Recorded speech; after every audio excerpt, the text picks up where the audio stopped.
Ladies and gentlemen, and gentlemanly ladies, on this week's On the Rocks, we chat with Broadway and screen star Michael Urie with my guest co-host, TV sitcom writer and playwright Stan Zimmerman from Golden Girls and Gilmore Girls fame, and me, your favorite host with the sassy most. Raise a glass and let's definitely let the drinks begin.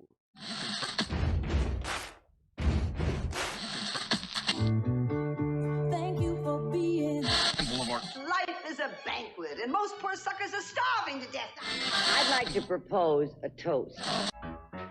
This is On the Rocks with Alexander, where I drink with your favorite celebrities as we talk about fashion, entertainment, pop culture, reality TV, and, well, that's about it.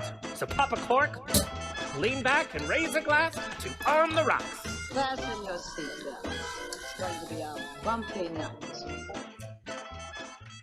Our guests have already been drinking. It's going to be a bumpy night. We're going to spill some tea. In fact, I even have a napkin that I brought today. It says, the napkin is for spilled tea, and I brought a whole deck of napkins. Buttons and bows and pantyhose, On the Rocks podcast, the place where we're too glam to give a damn. We are going to spill the tea tonight, and speaking of spilling tea, check out my new weekly movie news on Out@.tv, on Apple TV, or on therocksradioshow.com. Is Rick Moranis coming out of retirement for the Ghostbusters sequel? Or is he too cool for Zool? Did you see? Okay. Anyway, my movie news is super sassy and getting me in trouble. There goes my Oscar. Like us on Twitter and Instagram at On The Rocks On Air, and on Facebook. Remember Facebook? On The Rocks Radio Show. Send me an email. Book me for a wedding, funeral, quinceañera, bris. I don't care. I will show up. info@ontherocksradioshow.com. Send us your questions, comments, and nudes if you're cute. Our presenting sponsors are JustFor.Fans and FanDaddies.com. Of course, we know JustFor.Fans is the award-winning site connecting an inclusive array of adult performers and their fans in a COVID-friendly way, by the way. We're all getting a little lonely during lockdown. Sign up for free at JustFor.Fans. Also, FanDaddies. You know, we're all trying to support small businesses. FanDaddies.com, high fives and good vibes. It's your go-to site for the hottest accessory for 2021, which is a fan. Clacking fan. Yes, there we go. FanDaddies.com. Get the fan that best suits your image. So extra. FanDaddies.com. Kurt, do you have a pun for us? Make it snappy. I do have a pun for you. Quick. Is loud laughing allowed in Hawaii, or just aloha?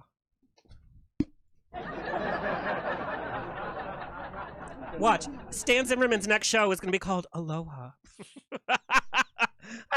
Okay. The show's presented by Straw Hut Media. You can watch and or listen to our every now over 237 episodes at ontherocksradioshow.com. Hello to our listeners around the nation and on every major podcast platform. Facebook Watch, Apple TV, Roku, Amazon Fire TV, on the Out@.tv app. Share, subscribe, leave a comment, leave your phone number. I'm single.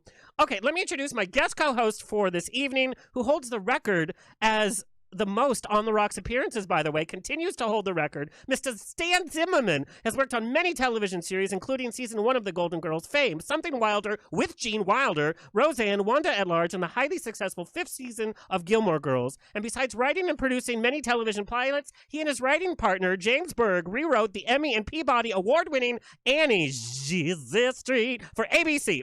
They've also written for film, including both Brady Bunch movies, which have been playing all of a sudden all the time now on TV. Stan's web series work includes some of your favorite celebrities, including Barry Bostwick, Emmy-nominated Mindy Sterling, Sandra Bernhard, Olivia d'Abo, and many, many more. Stan has returned to the stage in recent years with his original works, as well as his directorial work. I promise I'm not drunk yet. Again, with some of our favorite actors from stage and screen. His unique production of Anne Frank earned him national acclaim. Look for Stan's upcoming Golden Girls interview in the new issue of Metrosource magazine with yours truly. Yes, I can write and read. On newsstands on February 1st. Please welcome Stan Zimmerman. Oh, you are COVID safe and your Golden Girls, you are ready. Thank you. Tammy Harrison made this beautiful bedazzled Golden Girls. Ooh, so chic. mask, and I met her on the Golden Girls fan cruise, which was almost a year ago, if you can believe that. I cannot believe it. And those cruises were selling out every single time. Yeah, Cheers. So there's going to be a new one, hopefully in January 2022. So they're on sale now. Golden Fans at Sea. And, yes. Are you done giving free shouts out on my show, Stan? Are they paying you on the side? Yes. Well, you need to go on the cruise. No, and I you do. The wonderful the Golden Gays New York City, and you introduced me to them, and They're we became fabulous. friends. In Fabulous. fact, they are watching the show tonight. I have it on good authority. Anyway, Stan, today we're going to be talking a lot about career entertainment. And as well as I thought I knew you, because I've known you for years, you have been such a supporter of the show from the earliest days. We're talking almost over 5 years now, Stan. But I got to know you a little bit more for the interview for Metrosource. And Golden Girls was your first major TV project. And when we look back at Golden Girls, we think, oh my God, what a gay show. It's so fabulous, all those one-liners. But there was this closet reality as to what was happening in Hollywood at that time. First, tell me about your first day on set of Golden Girls. Like day one, you park your car, you walk in. Like, what is day set? Is it just like writer's idea? And then also tell me about what was going on with LGBT entertainment culture at that time. Well, we had actually written an episode for them, and that's when they brought us on. So it was at the very, very beginning of the series. So the show hadn't come on for the public, but they were already starting to film a couple of the episodes. So we were obviously very nervous, but the show wasn't on the air, so nobody knew what it was going to be. You know, at that time, for a show starring older people, especially older women, nobody thought it would be a success. And so while we were there, we would start to see the ratings climb. And because we didn't have computers back then, and Michael probably will say, like, I wrote it on tablets, like the Bible. It was like a hieroglyphic. It's like, oh, look what I wrote. He will be making fun of me, and I should be drinking every time he does that. But no, then you'd be drop dead drunk in 10 so minutes. they would, at the table read every Monday, they would announce what the ratings were for the week prior. And so it would start at, like, you know, number 22. And we're like, oh my God, we thought that was huge. Yeah. But then each week it started going up and up and up. And you would just feel in the room like, oh my God, there was just a swell of it. And then you started to see it in the studio audiences, because now they came because they knew the characters once the show was on the air. And then, you know, everywhere I went, like if I was with my little sister or I was with my grandmother, you know, it really, the age range of people that watch the show is really what surprised me, because there hadn't really been a show like that. But people are shocked to learn that we were told to stay in the closet while we were on the show, even though the show was a very gay positive show. Right. The industry in Hollywood was not. And it was really only Estelle, the very first day that we were, you know, first you're working in the office, but the first day we were filming on the set, we go down for rehearsal every day. You do the table read, and then the next day you go down for rehearsal. She went, come here. And she took me and Jim around the side, and we're like, what is she doing? And she said, don't worry, you're one of us. And I thought she heard you talk. Yeah. Yeah, she heard, yeah. Or maybe my outfit, my glamorous outfits. And I thought she meant Jewish, but she meant gay. She considered herself part of the community because she was on Torch Song with Harvey. Yeah. And, you know, I'm sure Michael, you'll get into his experience. Yes. And he was so fantastic in that role. And I hope people get to see it at some point, because it just needs to be seen. It was a beautiful, beautiful production. So, and basically, like, you and James were kind of the only gay writers in this whole room of writers, and yet season 1 is so full of, like, we have Coco, the gay maid who got fired, but it really set the scene for this, like, gay energy. So it really surprised me that it just wasn't some big gay pride, you know, fest in the writers' room, because, you know, I was the newborn. Okay, no numbers. I mean, if you want to get really, I don't want to get too serious here, but at the time, Jim and I were living together because it was one of our first jobs, so we didn't have separate places. And over the weekend, we went to garage sales in Silver Lake, and we, you know, when you're in a writer's room, you say everything you did over the weekend. And the writers were like, no, you've got to burn anything you bought, because they knew that we had bought it. They were people that died of AIDS had given. That's what they were selling. Yeah. And of course, that's, you know, scared the shit out of us. Like, really? We have to do that? And so you start to get clues like, just don't talk about that, or don't say, you know, what did you do over the weekend? I couldn't say I went to Studio One, or you just had to be quiet. And their agent said, you have to bring a woman to any big event. So like when we were nominated for the Writers Guild Award, I brought a very good friend of mine, Julie, who lived across the street from me when I was a little kid. So that's just what you did. Now, when did you feel like it was safe to be like, okay, I'm out and proud, and this is my life, and who cares? I felt that internally, but it wasn't until we were asked to do an article. I think it was for the LA Weekly, and our agents were like, "No, no, no, you can't do that. You'll never work again." And then we just owned it. This is who we are. Yeah. And then it kind of turned, and people wanted us in the writers' room because we had that specific gay point of view. And I think being on Golden Girls obviously helped that a lot. But then by the time we got to Roseanne, Tom Arnold was running around the office screaming, "Where are my gay guys?" And which is equally offensive, but you gotta love them. Well, you don't have to. Thanks to veterans in the business like you, that kind of made it easier for every other writer afterwards to come out and be confident in who they are, and yeah, so yay, Stan Zimmerman. We are going to talk more Golden Girls memories, but I want to bring in our guest of honor. I'm so excited, Mr. Michael Urie. And you have to say Michael Urie. You can't just say Michael or Mr. I mean, it's Michael Urie. Best known for 4 seasons as Mark St. James on ABC's Ugly Betty. After performing Jonathan Toland's solo play Byron Cellar more than 600 times all over the world, early in the pandemic, Michael live streamed the play to your living room from his living room on Broadway.com. Other TV appearances include Modern Family, The Good Fight, The Good Wife, Hot in Cleveland, Partners, Workaholics, Almost Family, and as Redmond on Younger. And on Broadway, he appeared in Best Walls, Grand Horizons, Harvey Firestein's Tort Song, and opposite My Boyfriend, Nick Jonas, and How to Succeed in Business Without Really Trying. And off-Broadway, Tony Kushner's A Bright Room Called Day, High Button Shoes, The Governor Inspector, Homos, or Everyone in America, Shows for Days, Angels in America, The Temperamentals. And as a director, Michael helmed bright colors and bold patterns on stage. He's way more famous than you. The Hyperglot, and co-directed Thank You for Judging for the Screen. Michael produced Drew Droge's solo comedy, Happy Birthday, Doug. In fact, Drew reached out to me today, a little story that we're going to talk about.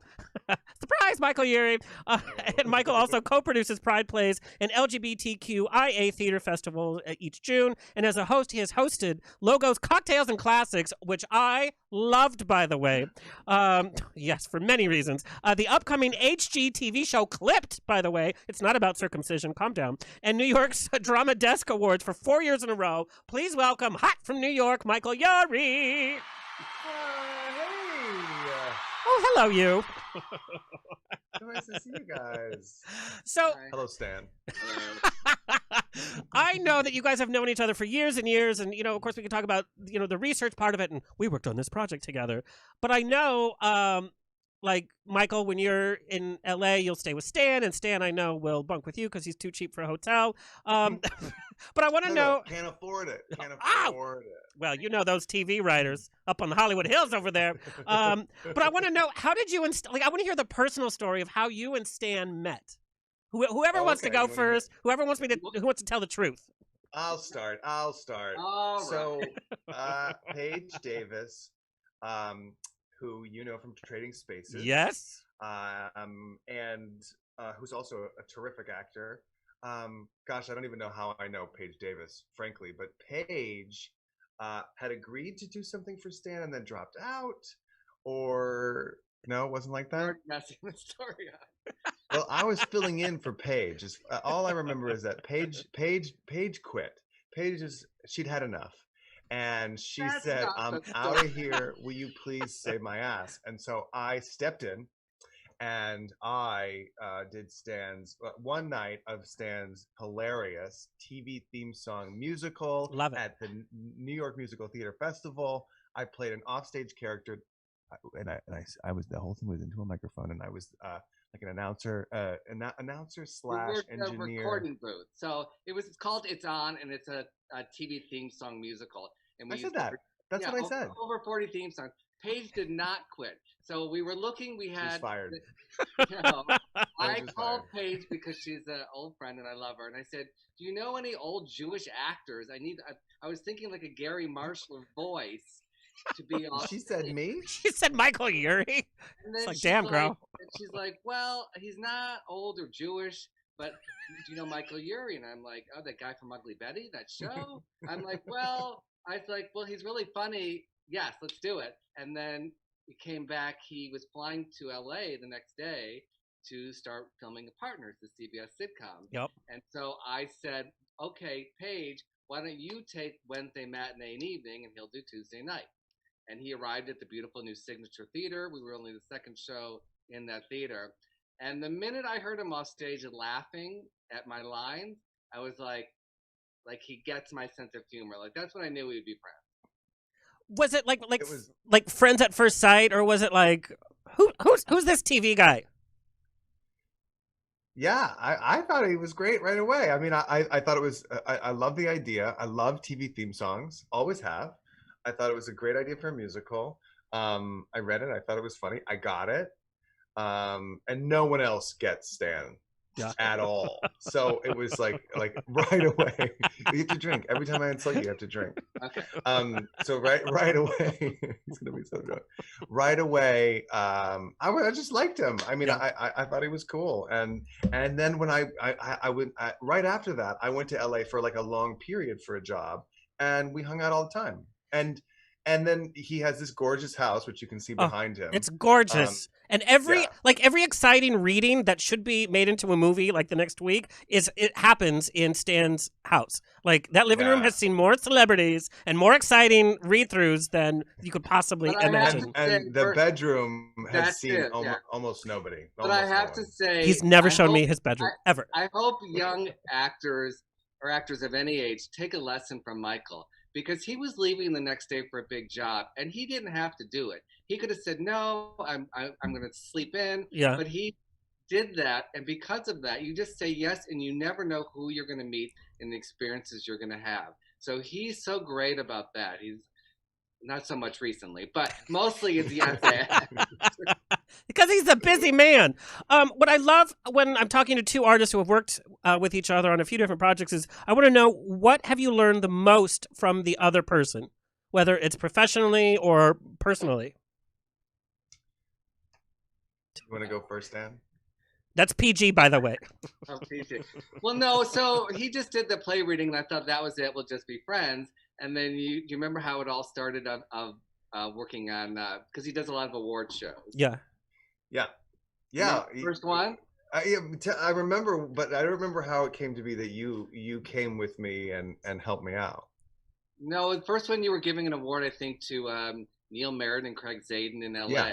Yeah. Here, and I think we had dinner at right near where you were shooting at the that place across from Warner Brothers. Smokehouse, yeah. I'm literally right next door to Smokehouse right now. Like, that's where our studio is. We're literally right next door.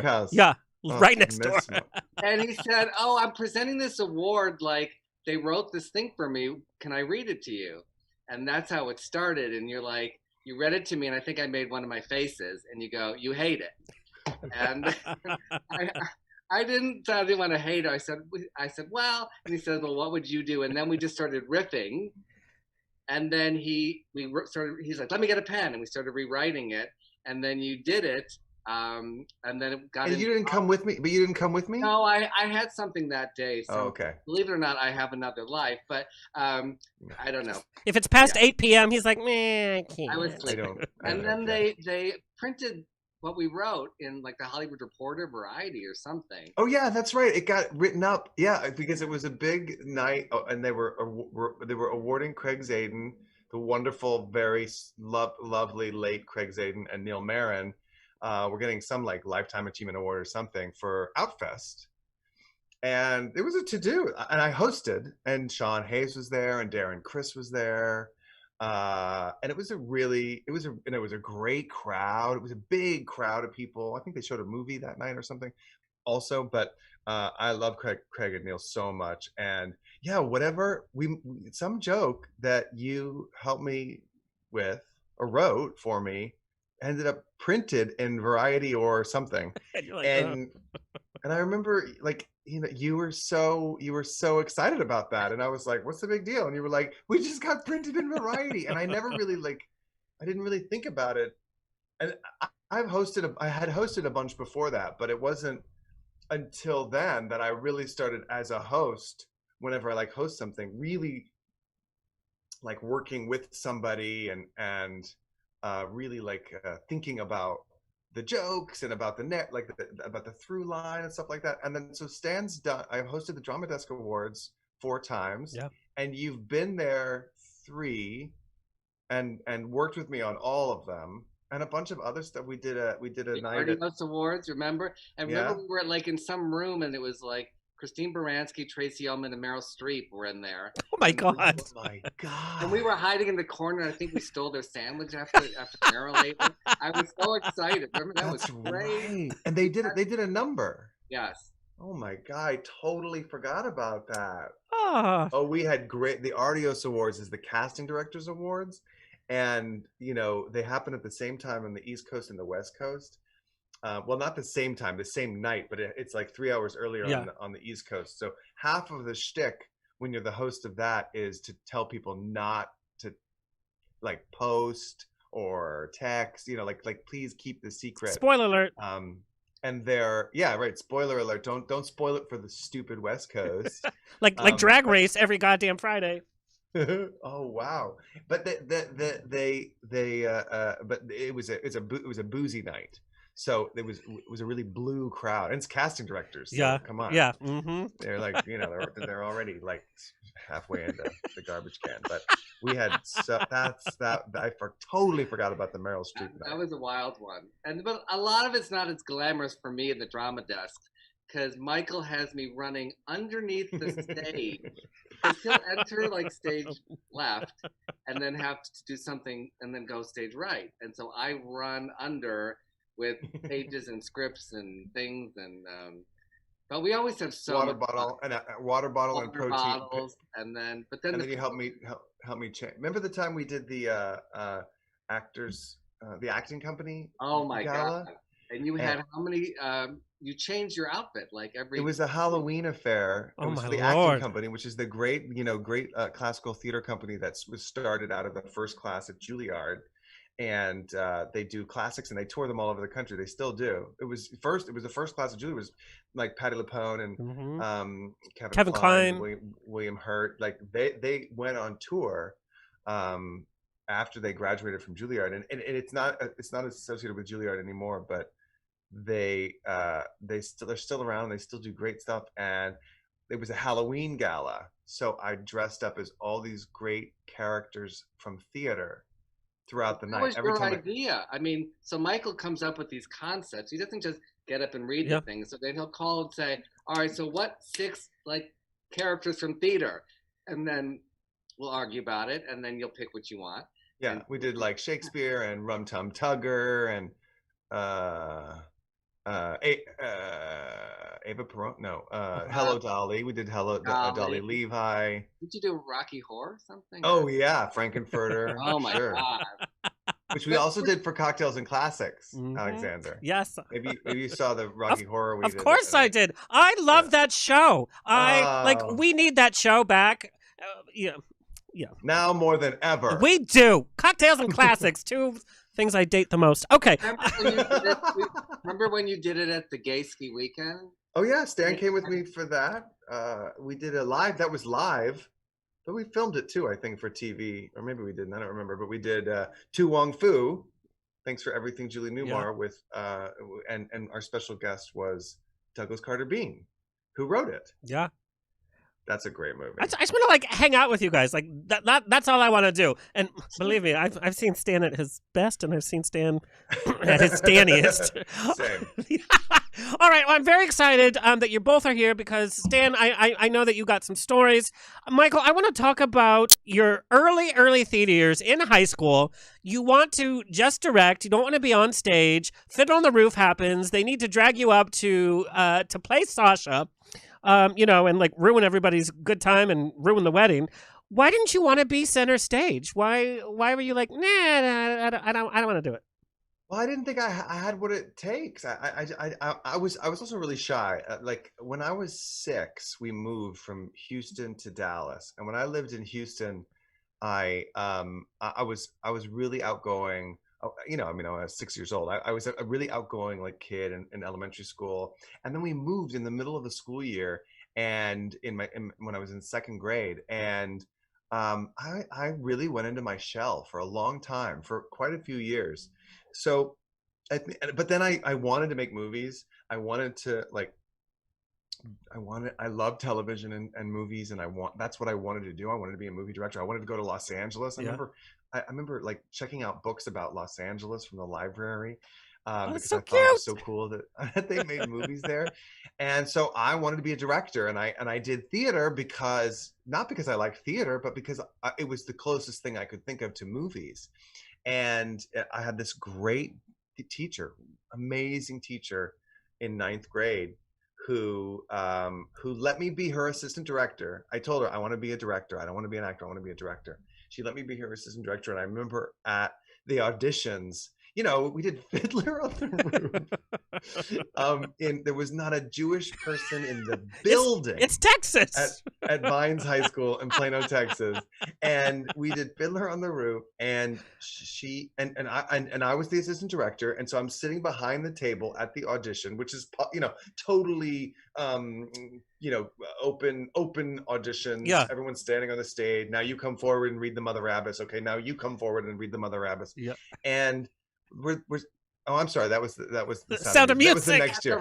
You're getting your face mixed up. You come forward and read Muddle the Tailor. Now you come forward and read Muddle the Tailor. And we're sitting out there, and there's no men, no boys at all. You kind of need them for Fiddler. It's Fiddler on the Roof. The papas, the sons. Like, you can't do that song if you don't have the papas and the sons. And I was Mendel in Summerstock. Oh, were you really? And a dancer with the bottle. Yes. But we cheated and we used Velcro. Don't tell anybody. But I mean, there was a point in the audition where we were looking at the option. Basically everyone gets a part because you can cast everybody, and she was cool like that. She was like, everybody should be in the show, and they should. But she basically, at the audition, she turned to me and said, "You have to be in it. You just have to be in it. I can't have a boy in the building willing to be here every day, not be on stage." And so I was, the scene at the end of the first act. Oh yes, I on the Roof. know that show so well. Right. So they're having the wedding. It's such an amazing. God, that musical is absolutely amazing. This a beautiful wedding, and then these, the Russians come in, and they trash the place, and I was the only Russian. It's supposed to. Oh be my like God! It's supposed to be like a whole village pillaged by all these Russian men. It was just me, and all I did was like toss over one table, and then the curtain, and then I probably ran off stage and pulled the curtain myself. It would have been awesome if you would have just come in and like decimate everybody by like giving them each a read, like just read them for filth. Like that would have been like a decimation. Michael, but what was the first movie that kind of inspired you to want to direct and go to LA and be in movies? Does one movie in particular stick out as you're very young to your young self? Probably Batman, the Tim Burton movie. Yeah. And then by extension all of Tim Burton's movies, Mm-hmm. and then I was really my dad. So this is, I think, how this happened. I think that it was a combination of these two things. I loved Batman. I loved the campy Adam West version of Batman. I watched it on Nick at Night when I was a little kid. Yes. So when a Batman movie was coming out, it was very exciting. Yep. To me at 8 years old. And also my dad still looks, but really definitely used to look like Jack Nicholson. So I had this real interest in Jack Nicholson, and I was watching Jack Nicholson movies that I did not.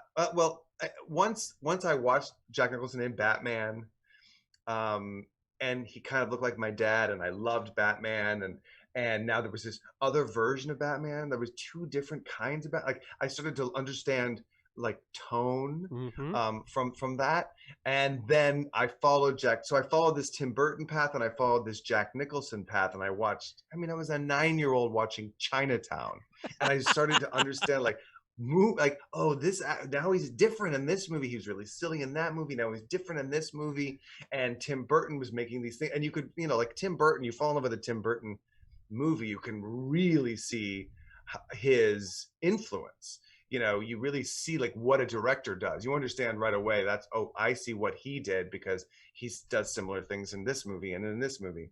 And so I started to really understand movies in a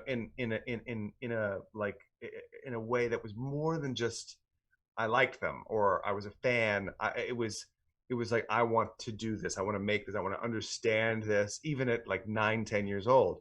So I would make my friends make movies. I would play with my action figures, and I would I would play with my action figures, but I would cast them. I would like have drama and conflict, and each GI Joe would be a different actor. And so I would say like those were that formative thing. And it wasn't until I got to high school, and the only thing close to it was theater class, and my teacher made me go on stage, that I really was like making plays. When we made Fiddler on the Roof, my mind was completely blown, and from that point until like I sort of finally realized like maybe I could be an actor, or like when it changed in my brain, I thought I want to be a drama teacher. She was my hero, and I loved making plays, and I thought I want to be a drama teacher. I want to teach school all day. I want to rehearse plays in the afternoon, then I'll go do community theater at night. And I was so I was just I idolized that side of things so much, and because she was the only professional I knew, my teachers were the only professionals that I knew, I thought that's what I'm going to be. And it wasn't until like the end of high school that I started getting laughs a lot, and I thought maybe I could be an actor, and yada yada yada.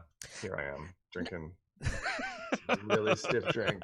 Now, Michael, did you know that Stan, when he was a kid, he would create whole networks in his I think it was basement when he was a little kid. He would do like tonight's. He would do the lineup with the shows, and he would schedule them and all of that. Wow! So he wanted to be like a studio, like a network president, network executive. Very frustrating. He wanted to be. I mean, right. At first I wanted to be an actor, and then when I wanted to do both, I guess. I mean, I was Andy Cohen before Andy Cohen. Really. Yeah. Oh, there you go. Like Andy Cohen. Okay. Yeah. Without the child, that part. Yeah. Oh God. Right. Who needs them? Okay, Michael, I want to talk about your audition for Juilliard. We know that you went to Juilliard and you pretty much like stole the show, won all these awards. But what was your audition like for Juilliard? I auditioned for Juilliard. It was horrifying, and I want to know. Oh, I want to know about your audition, though. Yeah, what was your monologue? It was something Shakespeare. I blocked it from my mind. I had to fly to San Francisco because I was going to go in as a transfer student. And it was the most horrifying thing because every other kid there like lived and breathed like theater. And I'm like, can I do You're a Good Man, Charlie Brown? Like that's where I was coming from, right? Everything I thought was going really well. I even sang for them, which we know, it's not a big singing He's actually portion. A really beautiful singer. Yeah. Thank you, Stan. But then it came apart for the improv, and I was like, oh, hell no. Like, improv to me, even when I was a kid doing acting classes, improv, I'm not that comfortable with my body. I just want to do things that I just want to do. And they were like, be an animal and just be the animal. And that's all they said to this room of like 30 kids auditioning for Juilliard. Yeah. And everybody was like, rrr. And I'm literally standing there. I'm like, I'm not getting on the floor. Anyway, needless to say, I did not get it. But I want to know, so funny knowing your career now, knowing that high school student from Texas auditioning for Juilliard. I want to know what that felt like and what you did for the audition and what your takeaway from that was. Well, Alexander, I also auditioned in San Francisco. What year? Oh my God, you were probably there. I was like, that lion is really good. I mean, he was really into it. That's probably you. Do you know what's weird? Like, that's weird. I wonder if we were in that same thing. Did they have you be an animal? Yes. Oh my God, that is crazy. Did you sing like 16 bars? And you had to bring like a tape because they didn't even have like a piano? I just sang a cappella. What did you sing? I sang this song by Tom Lehrer called Poisoning Pigeons in the Park. Why don't you do a few Yeah, lines? come on, Michael. No. Oh no. No, but it is All still right, to then this you day. have to sip if you're not going to Sip. sing. All right, fine. To this day, it is still the song I sing in auditions. Your go-to song? Yeah. My song I Still did was "Take Me to the World," Stephen Sondheim from Oh Evening my God. Primrose. So That's a real song. now, I mean, so is Poisoning Pigeons in the Park, but obviously it's I a think silly you got it because of the alliteration. Like I really think that was it. Like, oh, okay. Plus, at the time it's like, let's get the leading looking guy, not the husky Latino. But Well, but can we say what year? I'm game to say what year if you are, Alexander. anyway, so I want to ask you about. Text it. But what's funny? Because Right, that text it. weekend in San Francisco, they were also doing auditions for transfer students for NYU, Tisch School of the Arts. Oh wow. That's where I went. That I got in, but then I didn't want to leave my mom. I'm such a mama's boy. So where were you living at the time? Orange County. I was I was an okay. OC kid. So I went to San Francisco because my sister and her then partner, now wife, lived in Santa Cruz. So I went with my good friend Lisa, who was also, and we went to community college. So long story short, at the end of high school, I decided to be an actor. I decided to give up my plans to become a drama teacher, and so I went to the community college nearby to sort of regroup. Right. And it was a great theater program, and a lot of my friends went too. So Lisa, who I'd gone to high school with, was also there. We did all kinds of plays together, and we flew to San Francisco and stayed with my sister to audition. And it was, we pretended to be animals, and then we did our monologues. And, I bet you we were there together. And it was Michael Kahn, Michael Kahn was, I can't remember, did Michael Kahn run the warm up? But Michael Kahn was in the room, and John Stix and Ralph Zito, John Stix, who has since passed, and Michael Kahn, who ended up directing me in Hamlet. He became sort of like a mentor of mine. And I did my monologues, and then we had been there all day. It was like, you're there all day. Yeah. You're waiting. There's a lot of waiting. Yep. And in the earlier section, there's like a orientation, and they say, we'll do a group at a time. We'll do like this 50 people, and then we'll do another 50 people. And then we'll come out between each group, and we'll post who, if any, are called back. And I was like, if any, 50, there might be nobody out of a group of 50? That's insane. Like, of course they're going to call back. And I was like, of course they're going to call back at least 10 people. And after the first 50, they came out, and she said, there are no callbacks for that group. Thank you very much. And all of those people had to just go, done. Michael, between their legs. I swear to God we were there at the same time. I swear to God, because this is totally my experience. And I was used to like community college and OC where I got any role I wanted. Like I could have played Little Orphan Annie because there was no competition. And walking into that environment, I was like, where are we? Like, what is this? Like, this is Juilliard. And I'm like, I don't belong here. The people from all over the world show up to audition. Yeah. And so then my group was next. And we all went through, and I don't remember if Lisa was in my group or in another group, but then they came out at the end, and she said, here is the list of the callbacks for that group. And she posted a piece of paper, and my name was the only name on it. And my poor friend and my sister swiped it. I still have it. I still have the piece of paper. Oh my God. You have to put sister, that on Instagram. You have to like snap it and put it on Instagram. Later in the day, my sister was like, "Hey, I got the sheet. I got the sheet with your name on it." She knew. And I was like, she "You knew did this was what?" the beginning of a star. Now, Michael, what? Oh yeah. No. Go. Well, then we went to see, between the audition and the callback, we went to see the movie Rushmore at the theater, because I was like, that was one of my favorite movies at that time. My favorite movies. I watched that 5 times in the movie theater. It was such a good movie. I had no idea what it was. I was just like, I need to clear my head. I have like 3 hours to kill. What am I going to do? I don't want to like, what are we can't just wander around. My friend was like, I didn't get called back. And I was like, like let's just go and distract ourselves. How about this, Bill Murray movie? And we wandered into some San Francisco movie theater, and we saw that movie, which was terrific. and then we went in and I did my callback and yeah, I How got many in. people do they pick per year? So my class was 22. We started with He got in with 22 people. Think about that. Yeah. That's amazing. Yep. yeah. Sometimes it's only 18. Sometimes it's 20. Mine was 22, and then we graduated 18. Congratulations, Michael. I'm so happy for you. But Michael, when going to Juilliard, what was like your best class or your best kind of performance experience, and what was your worst class? What was like one thing you're like, I suck at this and I don't like it? Was there anything? Well, so the thing that and I had no idea this what was going to happen, and like, because there were people in my class who were that is not a photo of my class. No. Just so you know, I know no. It looks like it now. I'm talking about school. It's because you don't age Michael Urie. So poor Kurt here is recycling. Yes, that's Mercedes rule in the middle. Like, so that it looks. But actually, that rehearsal room was right. It was basically at Juilliard. It was a series of buildings right next to each other. But anyway, so I think like Shakespeare's scene study, that was for me the thing that worked the best at Juilliard. This was like my class was there were some real. By the way, how about these smoky martinis, Stan? Oh well, you just wait because we're about to play a game in 1 minute. So. You want to explain what makes them smoky? This is a smoky martini. So okay, we're Alexander. I'm sorry, we're totally off topic. Okay.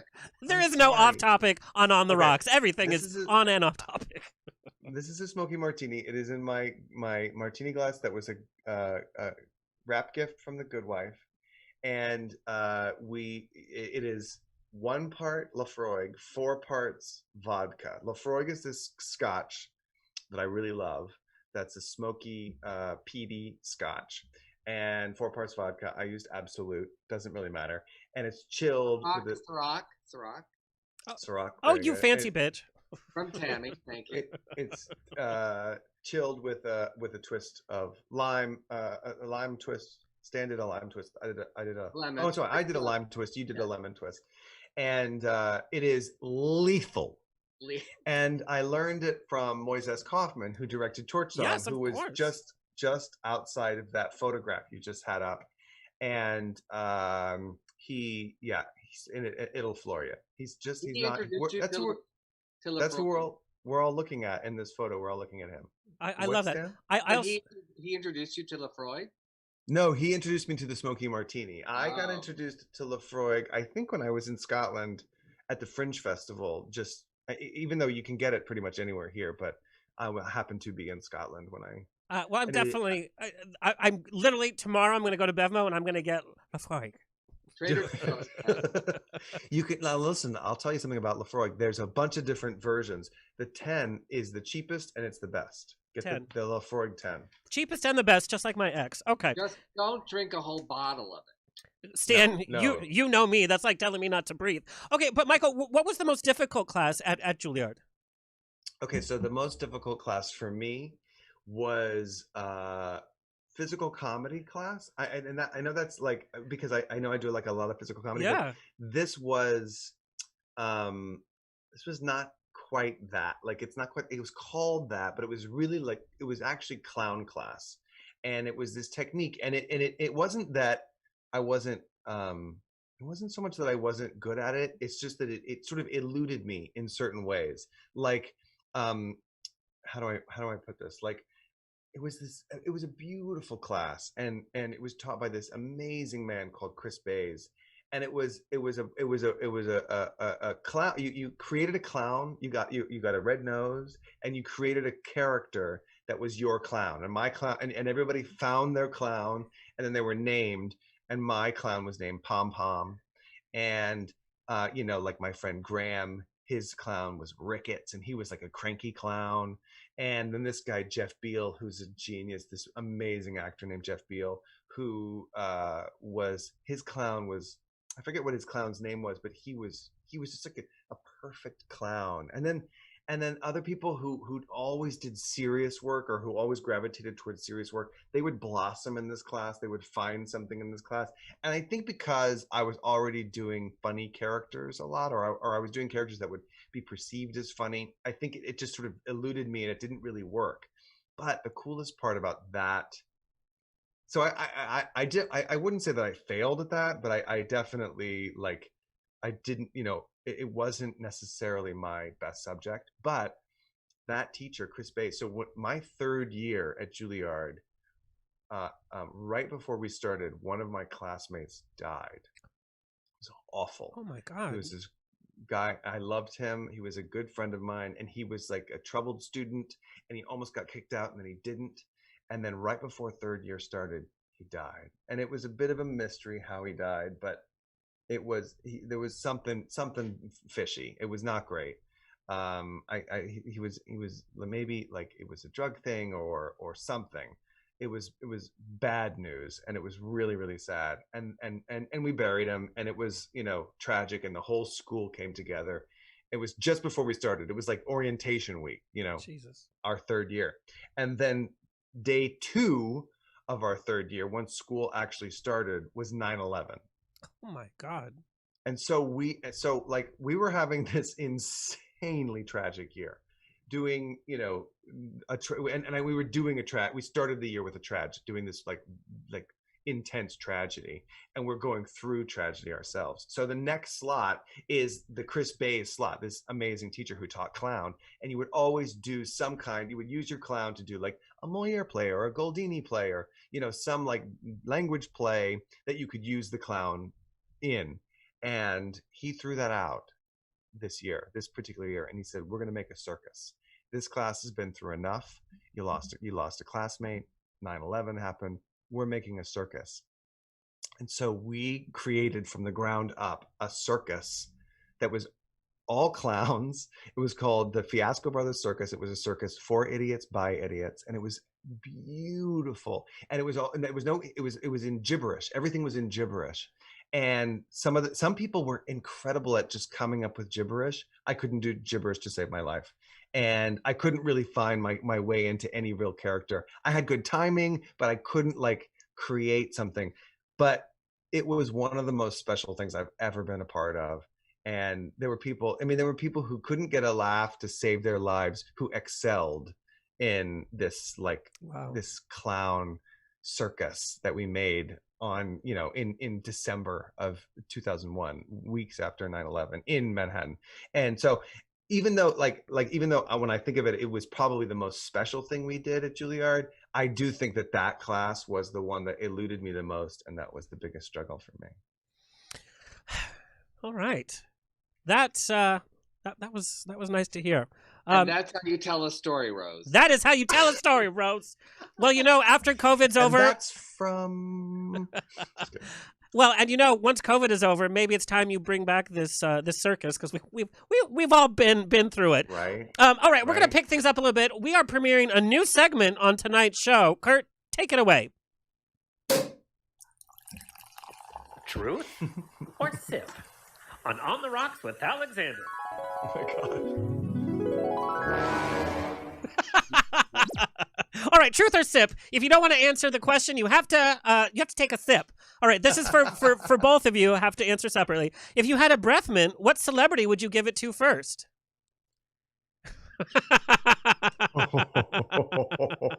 And that's not that they're a bad person. It's just, sometimes celebrities, are talking a lot or other things, and their breaths. Wow. So what celebrity? I'm going to jump in and give you time, Michael. Okay, great. I'm going to say Alec Baldwin.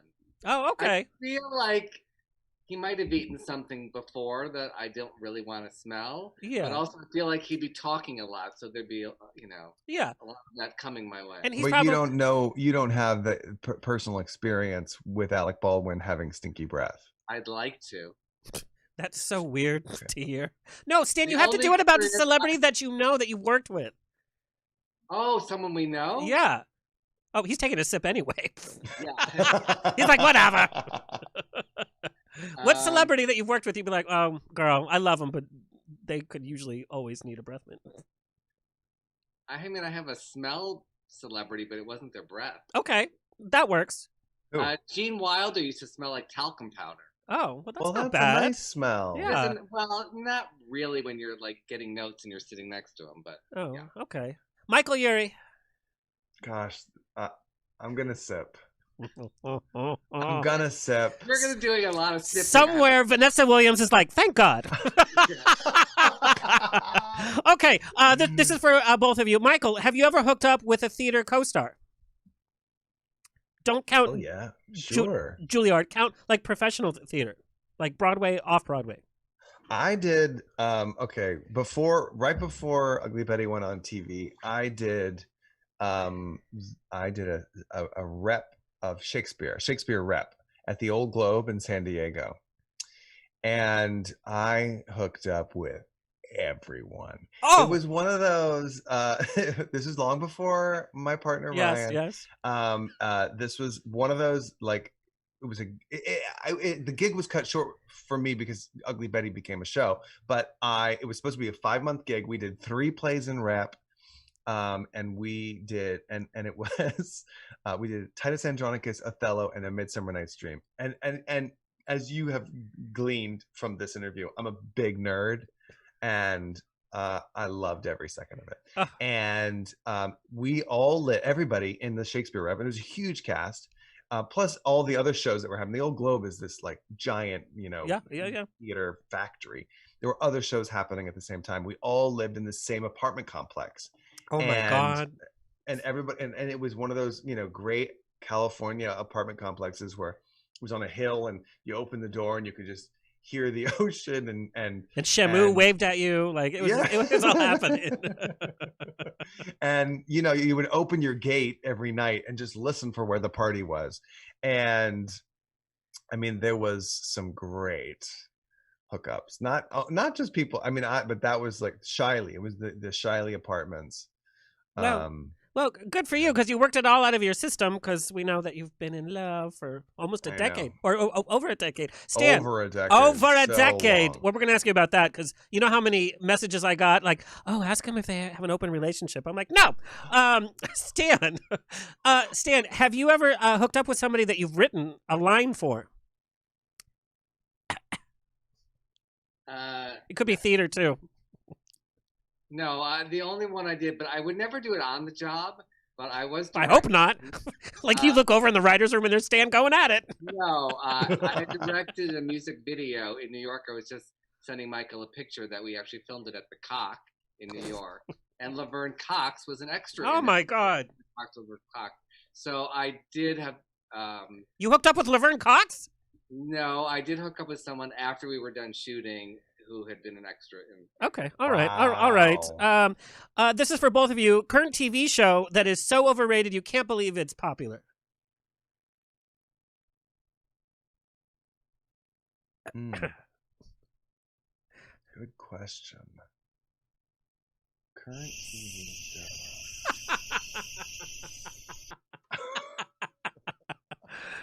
That's hard because you don't want to say anything to because you don't want to, because you might want to be on it.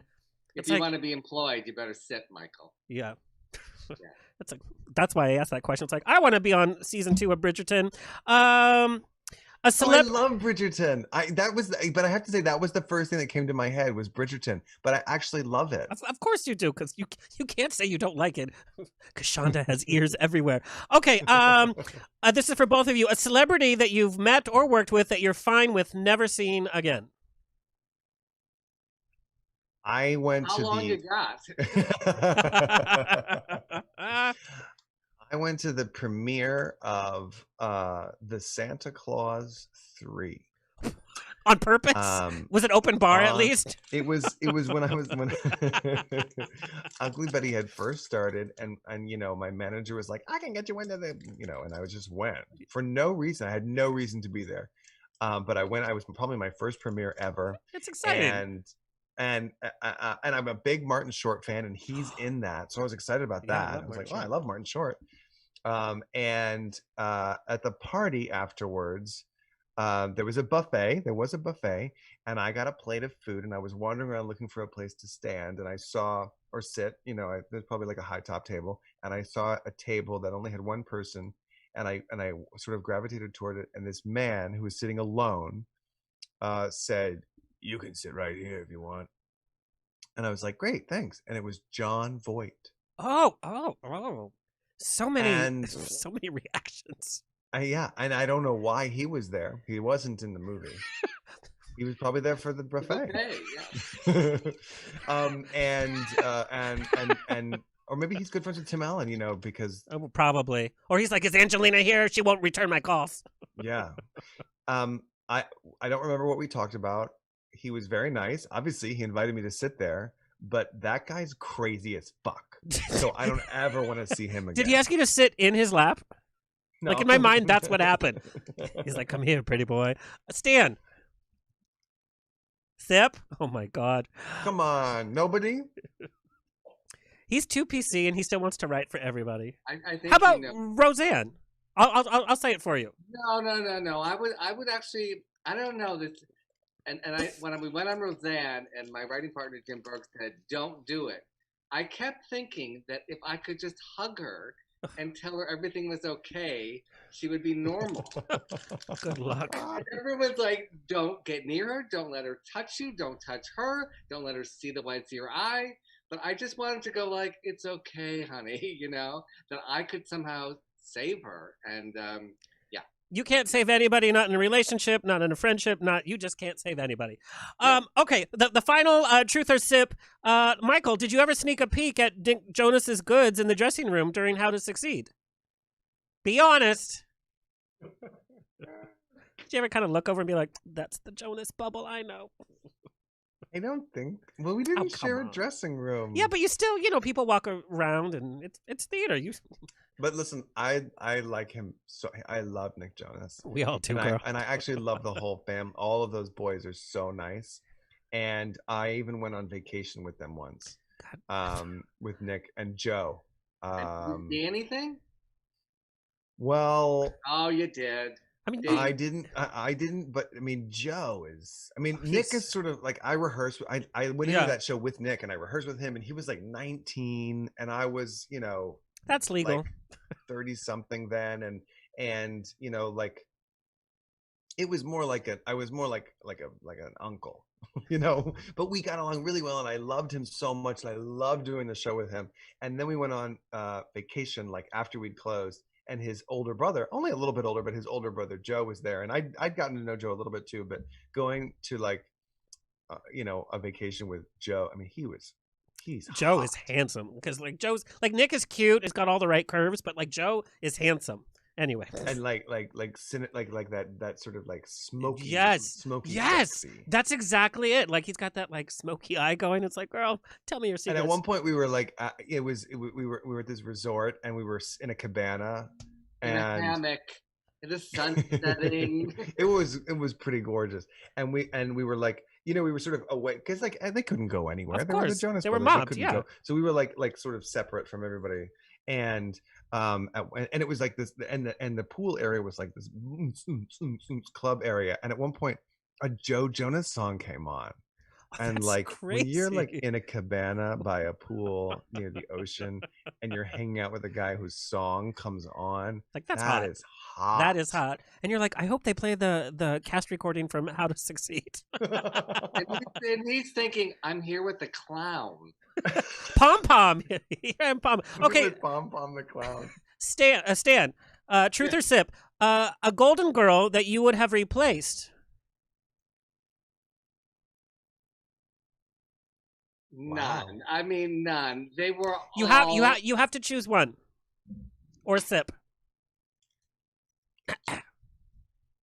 And with who? And with whom would you say? Yeah. And who would you? No, they really were the four at their prime, the best people in the best parts, and that's why we're still talking about that show today. Yeah. And it was just the right time, and Rue to finally have a starring role, and Estelle to come out of nowhere. I mean, it was just. And everything, and Betty taking that part, that's, lightning in a bottle. That's why they say that. So, no, I can't. And who was? Oh, I'm sorry, Alexander. No, go. Who was Elaine Stritch supposed to play? Estelle. No. She was. I thought she was supposed to play no, Dorothy. Sorry, Dorothy. Yeah. Dorothy. Yeah. So they weren't going to go to B. Arthur originally. Well, they wrote it in. Susan Harris wrote it as a B. Arthur type. Yeah. Not thinking she would ever do it. Why? Why didn't she think she would do it? B. Arthur didn't do very much. It was funny. The very first pilot Jim and I wrote at CBS, it was a female odd couple, and they brought up getting B. Arthur and Louise Lasser from Mary Hartman. So isn't that weird? Like that. Wow. It's just kind of in my sphere, but I mean to actually end up and Estelle. I mean, I saw Estelle. You did Torch Song at the same theater that they originally did it. Yeah. I think we need a Cocktails and Classics TV series, and we need to do Golden Girls. We could also do God. but we pitched that. Oh, Alexander, we logo. pitched that idea. We pitched the idea of doing Cocktails and Classics with Golden Girls episodes. Oh, that would be great. And it didn't. Like Golden Girls would be great. Love Boat, Brady Bunch. Like, okay. Somebody. Oh, speaking of which. Sure, Jan.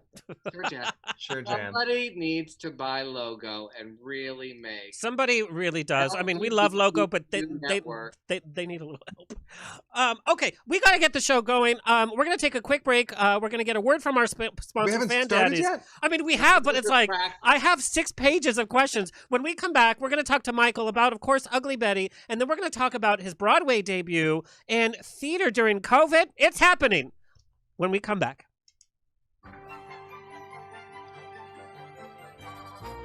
How long do we have? Time to pee. I'm gonna pee. Be right back. This is Alexander from On the Rocks, where celebrities and cocktails mix. Here to chat about FanDaddies.com. High fives and good vibes is your go-to site to get the hottest accessory for 2021. Yes, the fabulous clacking fan with designs that are totally fetch. And you may think that fetch can't happen, but it totally can. They call me Fetch Betch. Now here are the top uses for your FanDaddies fan. To look fabulous. You can spill the tea and tell secrets, but fancy-like. It is also the perfect punctuation for reclaiming your time. I'm speaking. I'm speaking. But I'm speaking. I'm speaking. And it can also cover that vodka breath. Oh, it's mouthwash, I swear.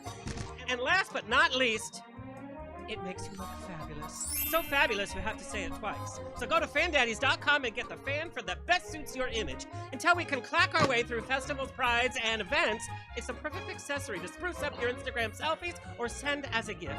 So extra. Support small businesses at FanDaddies.com.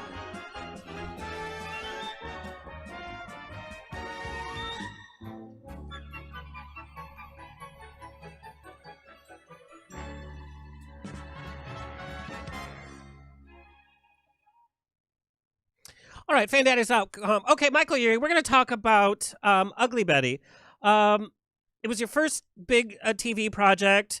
I want to know, and for diehard fans of Ugly Betty, you'll know that Michael's character, Marcus St. James, was not a regular at first. Wilhelmina, played by Vanessa Williams, of course, was supposed to have a different assistant on each episode, but Michael's chemistry on set and on camera made him an integral part of the show, as we know. But I want to know, Michael, being cast as like a guest co-star, it's a network show, it's with Vanessa Williams, it's a paycheck. There's always this toss-up that an actor has trying to impress them by just showing up, doing your job, and being great, and be like, great, he was great to work with, keeping quiet and professional. Or do you go in like gangbusters, make an impression, and shake things up? There's the risk that they could say, who is this person? Like, just do your job and go. How did you deal with that toss-up? How did you know to kind of, because I know you worked on the character, you did funny things behind Vanessa Williams, like mimicking what she was doing. Those were choices you made. You could have just gone in and done your lines, and we would have talked about you episode 1 and that's about it. How did you know to go in and kind of stir it up? Good question. I don't know. I think maybe I don't have that gene in me that keep your head down gene, because I I didn't know. All I knew was it was a co-star, not even a guest star. You know, you know, my name was at the end credits, not even in the beginning credits, in the pilot. I was in a few scenes, but it had been made clear to me somehow that the character would not, you know, necessarily recur if it was a show, and that they wanted to try this idea that she had a new assistant every week. And but I still just, I don't know. I think it was the tone of the show. I thought the script was so good, such a strong script. America Ferrera was so good immediately. I mean, as soon as you saw her on set, you knew she's, first of all, she was so young at the time, but really good, really clever. And the writing was really clever. I mean, it was a really funny script. And my audition scene was the scene in Vanessa Williams, you know, I was actually cast before she was, but the scene in Wilhelmina Slater's office where her assistant is literally injecting her forehead with Botox, which can't be sanitary or legal, but that was the scene. That was my audition scene. And in the audition, I mean, everything I did in this audition would have lost me any other audition. I mean, this sort of speaks to the wonderful, brilliant, late, great Silvio Orta, who created that show. He, you know, what I did in that audition would have gotten me kicked out of the audition room at any other show. But I immediately sat down to do my audition and pretended like Vanessa Williams was right in front of me and pretended like I had a syringe. So I basically put their camera, because, you know, in an audition there's usually a camera. I put their camera right in front of me and I leaned into it and pretended like Vanessa was between us. And I didn't know it at the time, but I was guessing what the camera angles of the show would be. And I was right, because that was, you know, those extreme close-ups, those funny angles, that was one of the visual, that was part of the visual language of the show. They would do that all the time, where they would have an extreme close-up, or they would put those written in the script, or was that who came up with them? They did eventually get written in the script, but I think that was a creation of Richard Spencer, the guy who directed the pilot. But I'm sure that he discussed it with Silvio, because it was it was based on a telenovela. So they were taking a page from all these telenovelas, and they were always done in these really extreme, dramatic ways. So I hadn't seen the telenovela. I was just guessing. I was just trying to make the people in the room laugh. You know, I came about it from the point of view of a theater person, where it's like, this is what I have. I have this whole room, and how do I make all these people like me? I wasn't even really thinking about the camera, because I didn't understand how that worked yet. But I just sort of like went for it right away. It was good writing, and it was a fun character. I mean, the description of the character, first of all, he didn't have a last name. He was just Mark. And the description was sassy gay assistant. And at that time, I was auditioning for things all the time. And you know, you audition for a pilot, and a character has a description that's like, he's a tough as nails cop with a heart of gold. And he grew up on, you know, he slept in the third room on the right growing up. And like, the longer the description of a character in a television show, the less likely I'm going to get it. And they get so specific, because they, you know, especially back then, network pilot season, like a character description would go through committees before it was released. And this character simply said, bitchy gay assistant. And so I think that was really liberating to me. And I just thought, I'll just go for it. And then once the show got picked up, and I found out I was going to be in every episode, I guess I was emboldened. You know, I was like, they weren't even going to use this character. So obviously I did something right, and I'm sure that I felt emboldened. And then, you know, the show was a big hit out of the gate, and I think we all felt emboldened. And it was a really collaborative and loving group of people. Like we all were always looking out for each other, and making each other better. And the writers were too. The writers were, you know, really collaborative with us, and they wrote to our strengths, and And I think, I know what you're saying. And in the years since that show, I have done guest stars where I've felt I've, been a visitor on a set or a guest on a set. And I have felt, oh, you know what? I probably shouldn't swing for the fences here. Or, I probably shouldn't throw everything against the wall on this show. I should just do what they wrote and, not embellish. But that show, it just felt like you could. And the guests, we would have these amazing guest stars who would show up, and when they did that, they soared. And it was a show that you could really do that. You could really do that with. And there was something about it being it not being a total comedy and not being a total drama where we could kind of skate by and get away. We got away with a lot. And I think like the powers that be at the network didn't necessarily like the show. In fact, I know they didn't. I mean, I think that our executives did, like the people who we worked with did, but like the president of the network at the time, he wasn't into it. And I think, the deck was stacked against us.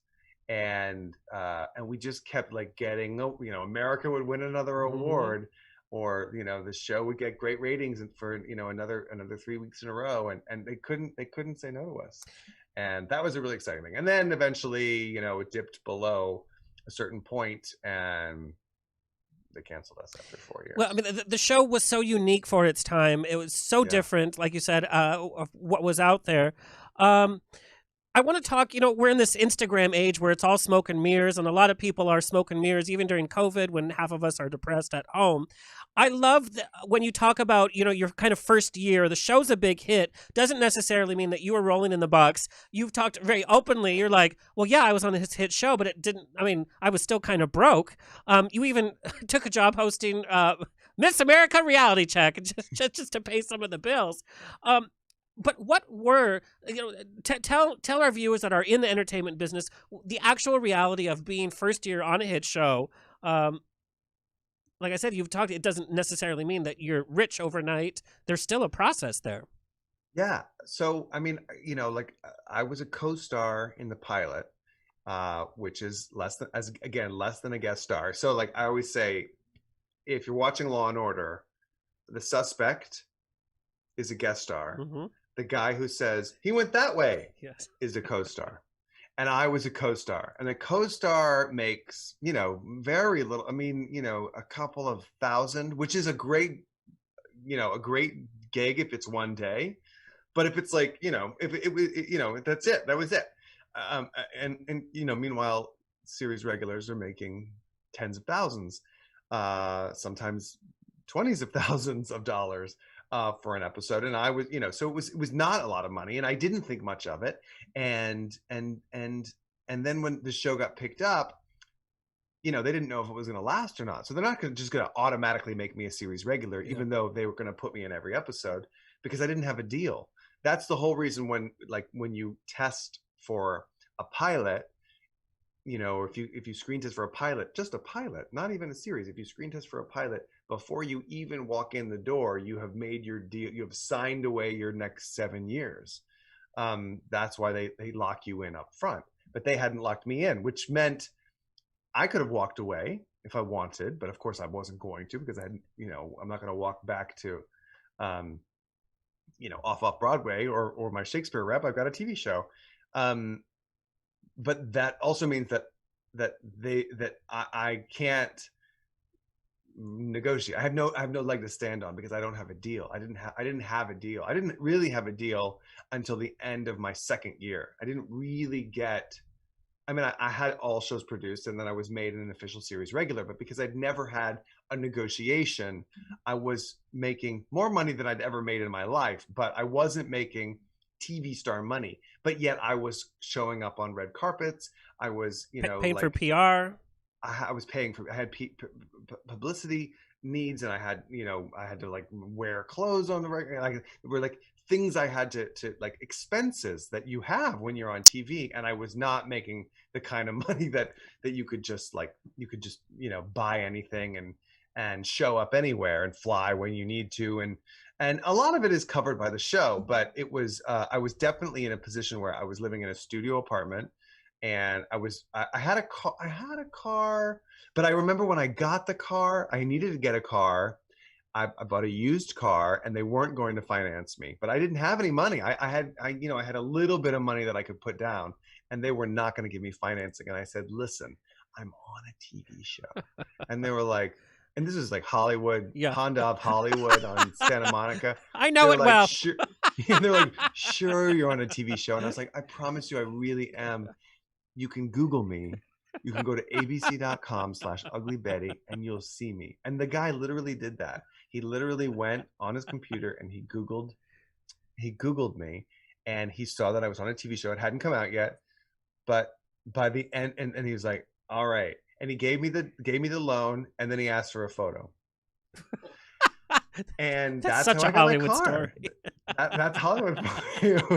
That's how I got my car. So yeah, I mean, it was a very interesting. And I remember talking with Vanessa and when Judith joined the show, and even America, who was younger than I but had so much show business experience already.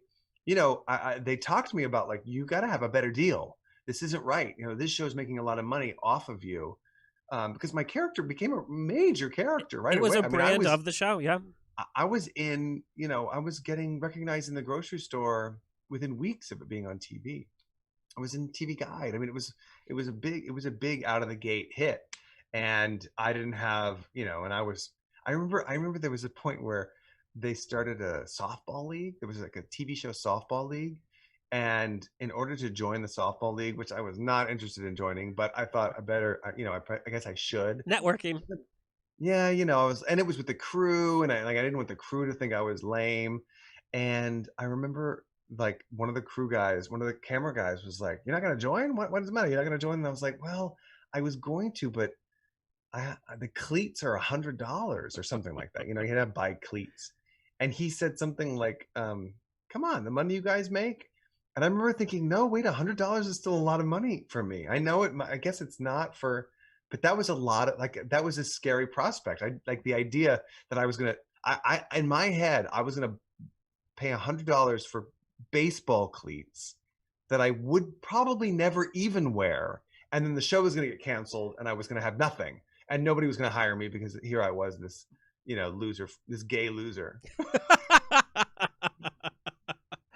So it was definitely, like, that year was definitely, and I had this amazing publicist who agreed to work with me, who found me through maybe my manager, but, like, I was not really looking for a publicist.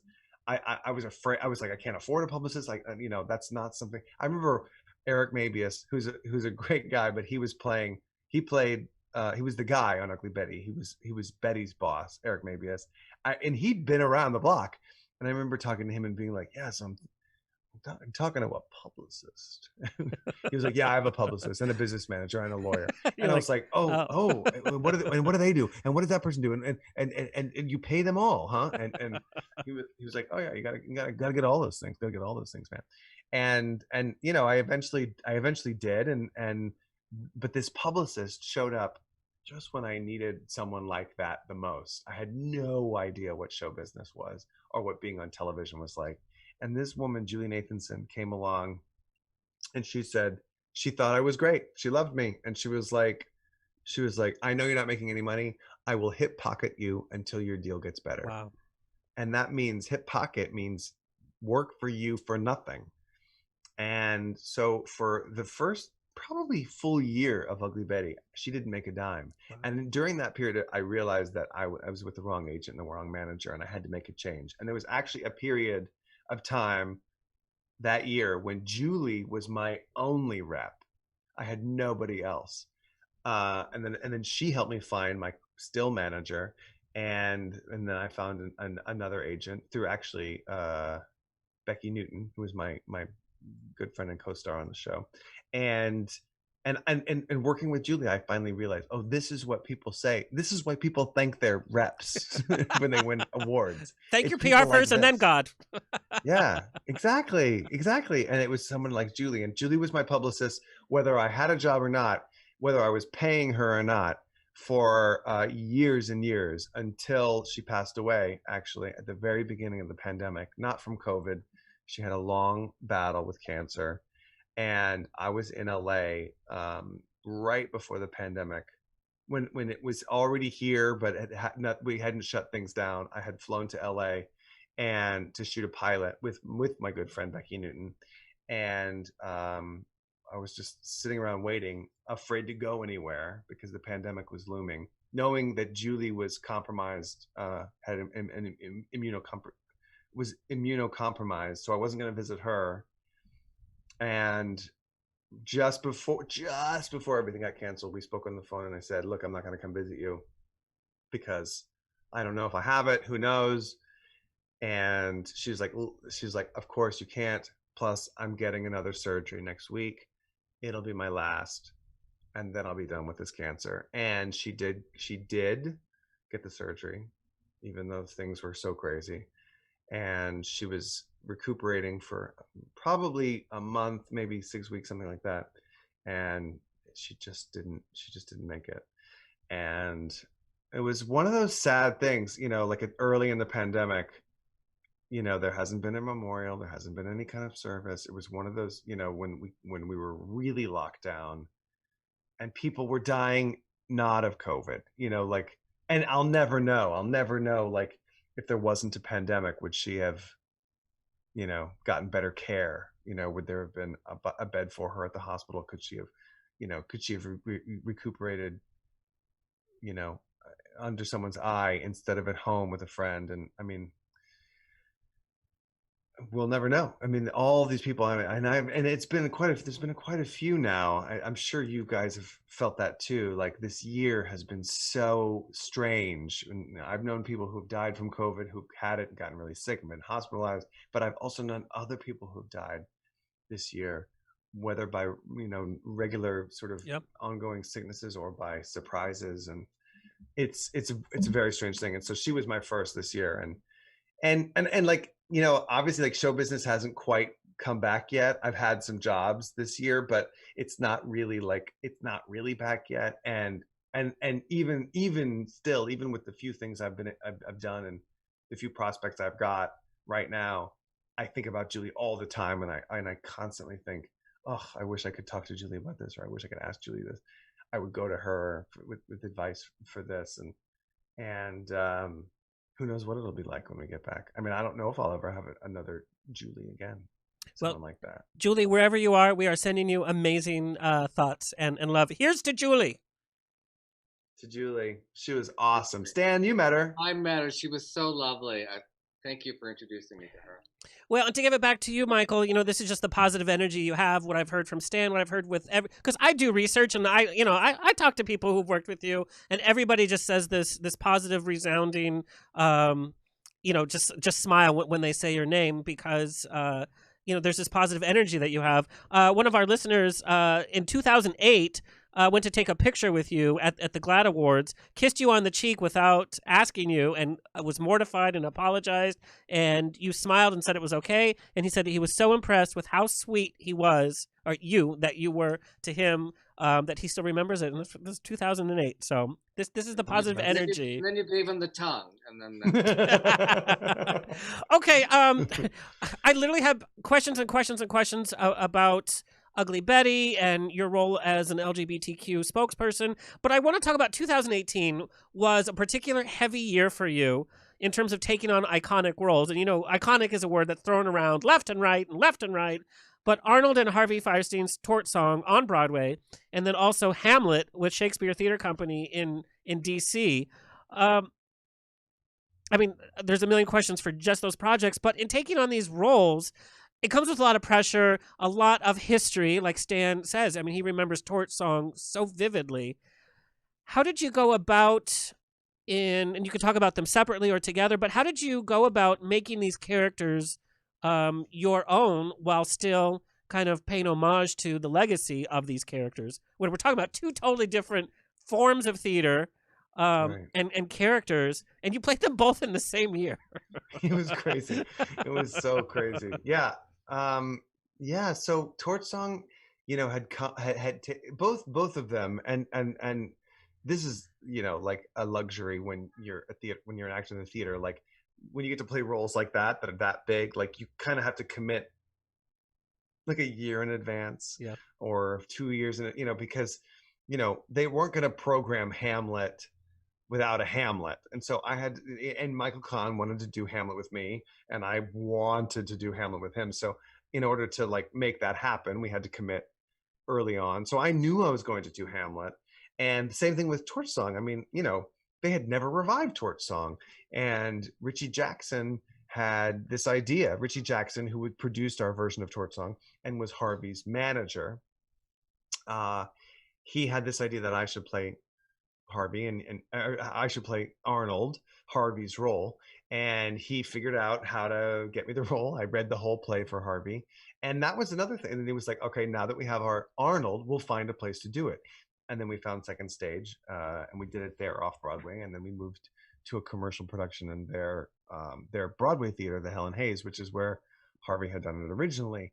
And in between there, I did Hamlet. So it was like, it was like suddenly I'm doing these roles, and like roles just aren't that big. Like it's hard to find a role that's that big and that good. And I mean, Harvey wrote himself the most incredible tour de force character one could write, and to take it on, to have his blessing, and on the first day of rehearsal, when we first did it off Broadway, and it didn't change much from off Broadway to Broadway, but when we first did it off Broadway, at the meet and greet, when we all went around, when it got to Harvey, he said, "I'm Harvey Fierstein, legend." And then he told us to make something new. He said, make something new about his play, which was like, not only was it his play, but it's what put him on the map. It's what, it's what changed the sort of face of queer theater in a way, like made it commercial. And it became a movie, and it ran for years. And then he went on to because of that, he went on to become an actor that you saw in things, and a writer that got things done. I mean, there was a point where Torch Song was still running, and La Cage aux Folles was 2 blocks away, which he wrote the book for. Right. So like here he was, like owning Broadway, but also bringing queer people to Broadway. And as Harvey always said, it wasn't a gay audience. You can't survive on Broadway on just a gay audience, and that's still true. You can't just have a gay audience. You have to fill the seats with straight people. You have to let them in. You have to take their money. So I knew when I was doing Torch Song that Hamlet was going to be right after it, and I knew that if Torch Song was a hit off Broadway, that we'd move to Broadway. So I sort of like knew in my brain, okay, this is what my next year-ish is going to look like, and it was a wild time, and the roles informed one another 100%. They both characters have mother issues. There is a thing of, that I mean, I remember when I was finishing Torch Song, and people were like, "Now you're going to go do Hamlet." I was like, "Yeah, I need the break." Because Hamlet actually leaves the stage. Arnold never leaves the stage. And they definitely informed one another. It was a dream come true to play such different roles. And I probably learned more about myself and about the kind of theater I want to make in that year. And also, just when I started Torch Song, I had just come off of doing The Government Inspector for the Red Bull Theater Company, which was this big physical comedy. So to go from this big political, hilarious physical comedy that was sort of a sleeper hit into this iconic dramedy, this role and this play that like changed the course. I mean, there are so many people for whom Torch Song was a game changer as an audience member, much less actors. I mean, forget the actors I speak to, Matthew Broderick, Estelle Getty. I never spoke to Estelle Getty, but these actors who went through the original production of Torch Song, and it changed their lives. And then the people who saw it, and their lives were changed. So, like Stan. Yeah. And so, like, that was, the honor was not lost on me. And then to go from that to Hamlet, which is not just a play that like has changed people's lives, but it is like one of the greatest plays ever written. And it is one of the greatest. Explain that Michael Kahn's version. I got to see a dress rehearsal in Washington, and it's not like people think of Shakespeare. I mean, it's a beautiful new. Can you explain a little bit? Well, Michael Kahn's production was it was a modern. It took place in modern times, and it was a sort of authoritarian state. So imagine that King Hamlet, Hamlet's father, was this great sort of benevolent king that was beloved and seemingly would live forever. And so which is why his son went off to gallivant in school, and then he dies, and the king dies, and his smarmy brother takes over and turns this once sort of a magical realm into a very authoritarian state, hard lines, and lots of like surveillance cameras, and it's a super sneaky, super scary place. And so it because it was modern, Michael Kahn incorporated cell phones and surveillance videos, and like you felt like you were always being watched. He had this idea that like it was a surveillance state. So everywhere I went, I was being watched. I had to be careful. I had a cell phone.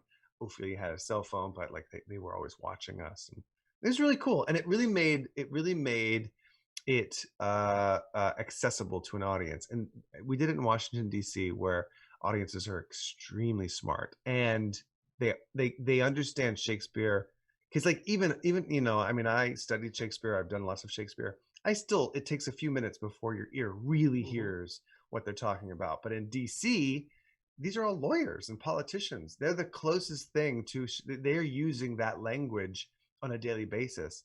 So the audiences, I've done Shakespeare in DC a few times, and the audiences are so smart.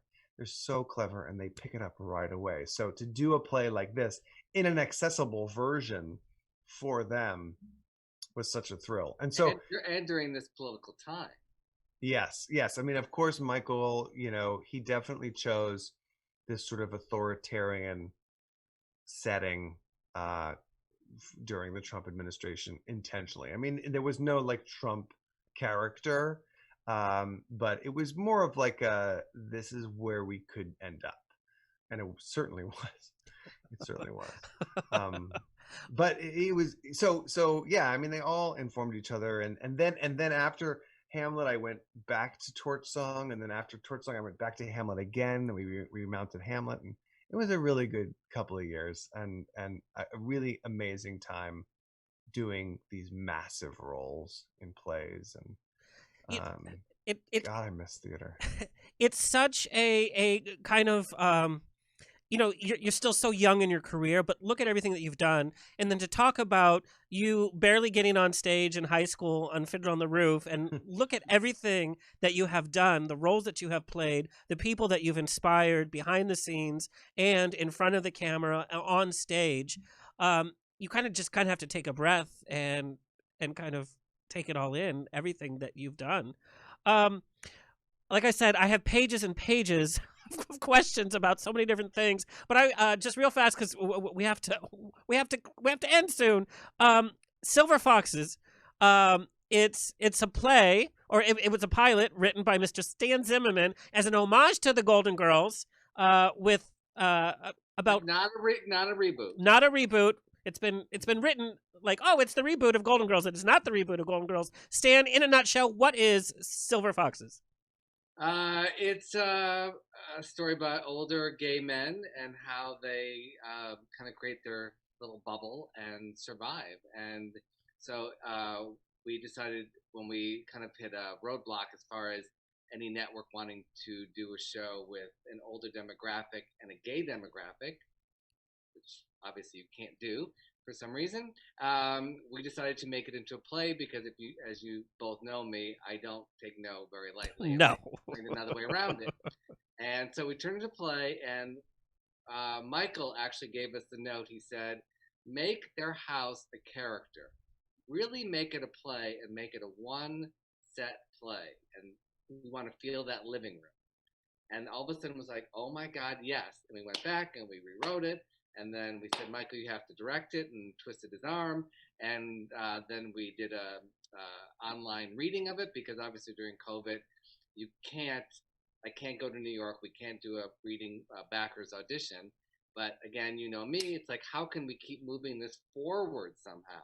And that's when we decided to do it online with George Takei, and you brought in Daniel Davis from The Nanny, and we had Garrett Clayton and Daniel Gaither and Jim J. Bullock from Too Close. I love Jim J. Bullock. We had Jim J. And it was fast and furious, Michael. And he's the king of virtual readings. Yeah. And I've learned so much from him, really, and the ones that I did a lot last year, but he taught me so much about how to look at it differently, and add your own little sparkle to it. And we just had a great time. But it was interesting because it was something I wrote that he was envisioning. So, you know, we would end the day and be like, you know, are you still going to talk to me? And are we still going to be friends after this? Because, you know, you have very different creative ideas on it. Well, and Michael, you definitely have been keeping theater alive. You've been involved in so many projects during COVID, even like the Funny Clue dinner reenactment video, which is so hilarious. Wasn't that great? But I love that you've kind of said yes. You know, and Stan, I know earlier in the show you talked about, you know, just saying yes, like, okay, I'll do it. And this is such a time where we can work with people that we might not necessarily work with, or reach people that might not necessarily watch our material. So I'm very thankful as a fellow entertainer, as a theater goer. I'm very thankful for everything that you've been doing for the theater community and the awareness that you bring. He's also very generous about introducing you to other people. Through you, I met Judith Light. She did my Suicide Notes play, and Vanessa and I just acted together in that in October. And so you've really introduced me to so many wonderful people. I mean, you know, great actors, and that's you know, another testament to him, where he shares his life with you. Oh, well, Michael. Ditto. I mean, you know, and you brought me into the fold on Silver Foxes, which was such a blast, and it's such a lovely script. And you know, I'll say Daniel Davis, who is an old friend of mine, who played the butler on The Nanny. He was in La Cage, right? And he was in La Cage on Broadway, and he used to be, you know, before The Nanny, he was a regional theater, classical theater actor. And I knew that. I first met him when he was on Ugly Betty. He had a role in Ugly Betty, and I accosted him and I said, I think you're a genius. I know all about you. I know you're not just the butler from The Nanny. I know that you're Peer Gynt and Hamlet and Richard III, and I know that you've done all these things. And he liked that. And we became fast friends, but he's no fool. And, you know, and he doesn't suffer fools. And when I sent him Silver Foxes, I was like, I'm going to send him this script because I know he'll like it, and I'm pretty sure he'll see that it's worth it. And I know that he would be brilliant in it. So because like, he's not the kind of, like, I wouldn't just send him anything. You know what I mean? Like he if he didn't like something, he's not going to go anywhere near it. And I had a feeling he was going to like it. And also get it. And immediately he wrote back, and the first thing he said was not that it was funny, not that it reminded him of anything, but he said it was very moving. And I knew right then, I thought, okay, that this was the right move. He's the right guy. And what they've done with this script and turning it from a, you know, sitcom pilot into a play has worked, because you really, you know, all along the way kept pushing us to do that. And if you're going to do it as a play, do why as a play.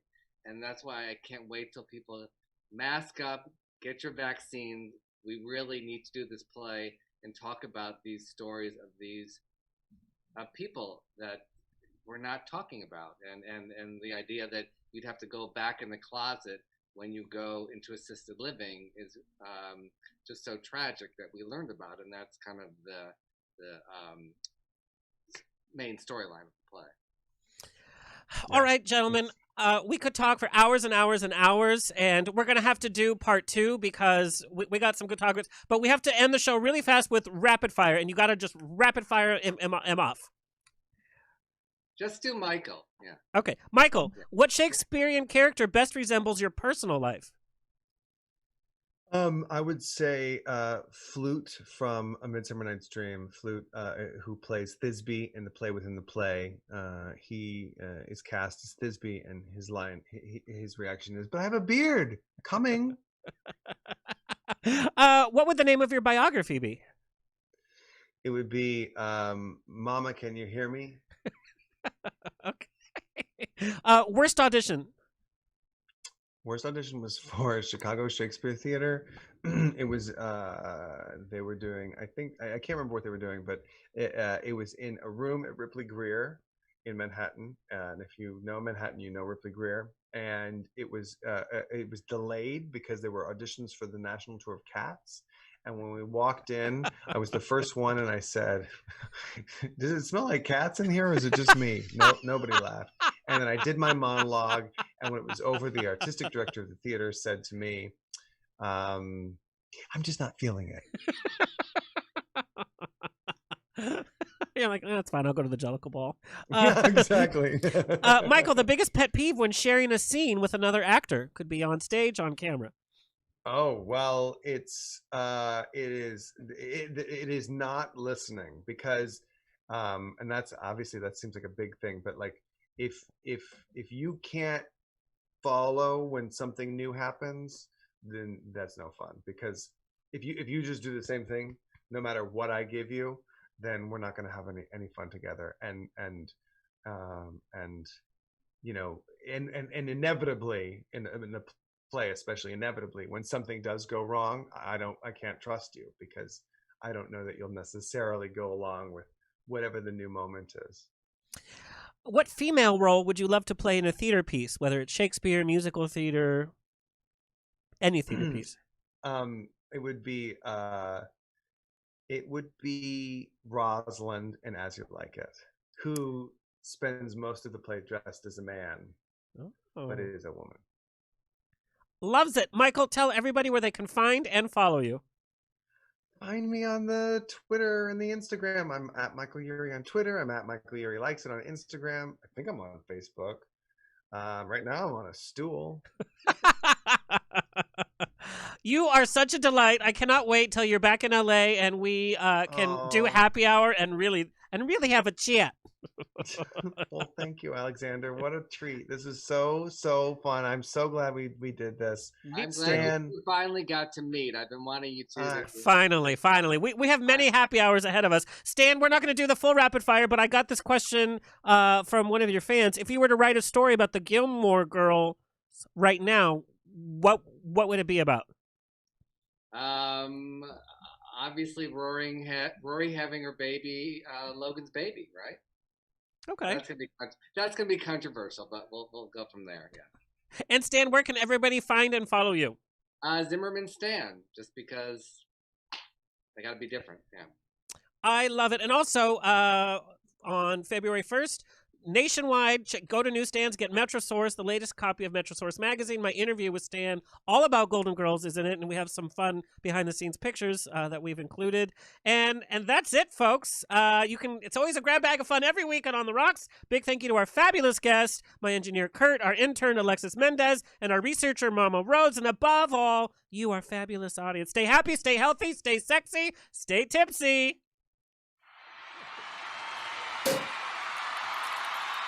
Truth or Sip on the Rocks with Alexander.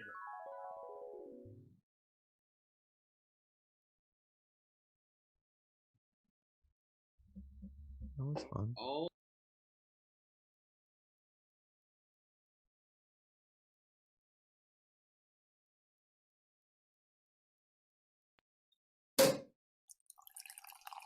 Truth or Sip on the Rocks with Alexander.